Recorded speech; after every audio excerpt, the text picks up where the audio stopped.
2-3 বছর এরকম কষ্ট খুব করছে। ওই যে যখন ব্যথা ছিল তখন কি করেছেন আপনি? আমি আমার আম্মার সাথে ইন্ডিয়া গেছিলাম একবার। আপনিও ইন্ডিয়া গিয়েছিলেন? হ্যাঁ, আচ্ছা, তারপর? প্লিজ ওইখানে স্যার। আমাকে কিছু ওষুধ দিল কিন্তু বলতে পারে না এটা কি ওষুধ, জি। মানে কি রোগ এটা বলতে পারে নাই।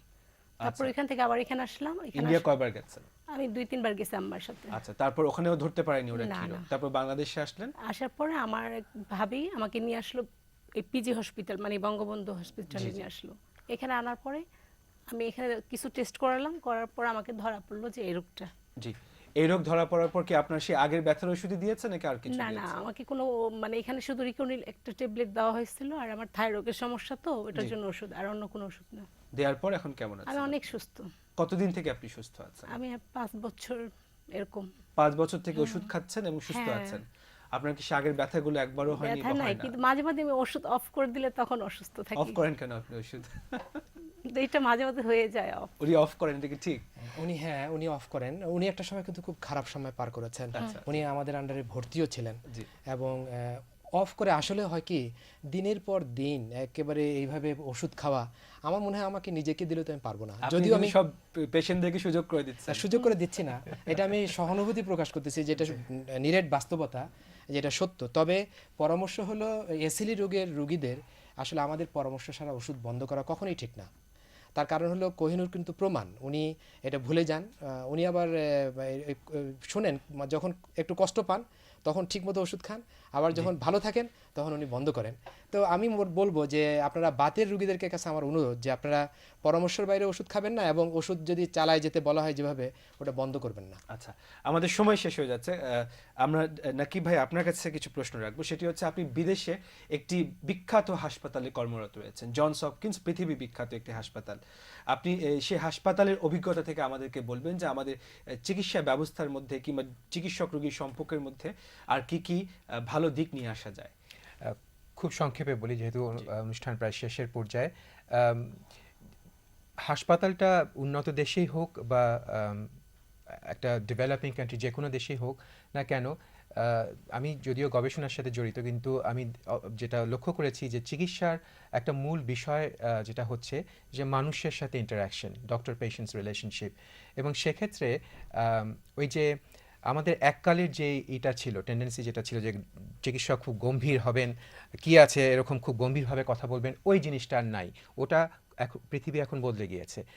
সেই দেশে এবং এই দেশেও প্রথমে যে আপনি হাসিটা দিবেন অথবা প্রথমে যে আস্থার সম্পর্কটা স্থাপন করবেন, আমি নিশ্চয়ই, আমার বন্ধু এটাতে খুব পারঙ্গম, সে অনেক রাত পর্যন্ত রোগী দেখে, আমি শুনেছি।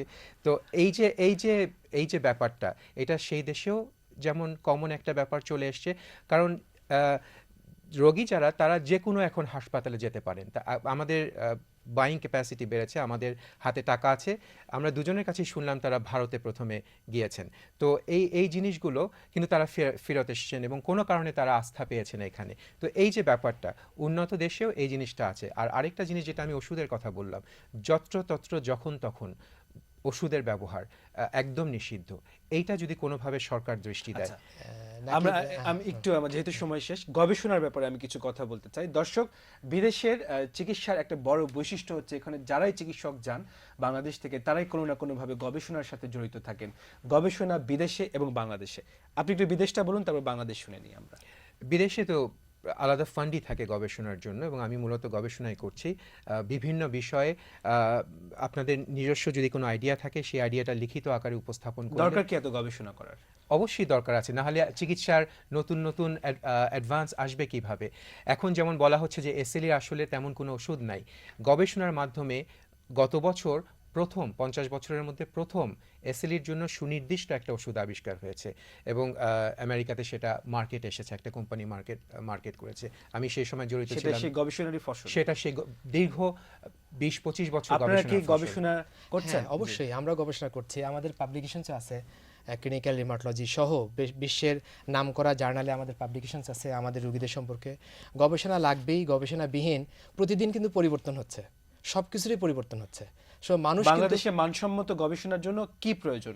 আপনারা প্রয়োজন, কিসের প্রয়োজন ফিল করেন? আমরা প্রয়োজন মনে করি আমাদের স্ট্রাকচার দেওয়া, ফান্ড দেওয়া, যেটা বললো নাকিব, ফান্ডবিহীন, অর্থবিহীন আসলে একটা গবেষণা কখনোই সম্ভব না। এবং আমাদের যে সম্মানিত রোগীরা আছেন ওনাদের জন্য ডিউটি ফ্রি, ট্যাক্স ফ্রি ওষুধেরও ব্যবস্থা করে দেওয়া। এবং গবেষণার জন্য তাদের ট্যাক্স যে পরিমাণে খরচ হয়, ইনভেস্টিগেশন, পরীক্ষা নিরীক্ষা, সেটারও ব্যবস্থা করা। এগুলি এবং গবেষণার জন্য দেশের দিক নির্দেশনার একটা পার্ট থাকতে হবে, যে গবেষণা মাস্ট। তার কারণ তা না হলে পরিবর্তন ধরা যাবে না, চেঞ্জ ধরা যাবে না, সময় হ্যাঁ, চিকিৎসা দেওয়া সরকারি সম্ভব না। উদ্যোগ, দুটা শব্দ, সরকারি উদ্যোগ আসুক, সবকিছু আসুক, আপনারা খুব এবং visionary বেসরকারি উদ্যোগ কথা পাশাপাশি। বলেছেন, সেই ভিশনগুলো সত্যে পরিণত হোক। ডাক্তার নজরুল, ডাক্তার নাকিব এবং কোহিনুর আপা, এবং কিছুক্ষণ আগে এই চেয়ারে উপস্থিত ছিলেন মাহতাব ভাই, আপনাদের সবাইকে অনেক ধন্যবাদ। দর্শক যারা অনুষ্ঠান দেখেছেন কষ্ট করে, আপনাদেরকে অনেক ধন্যবাদ।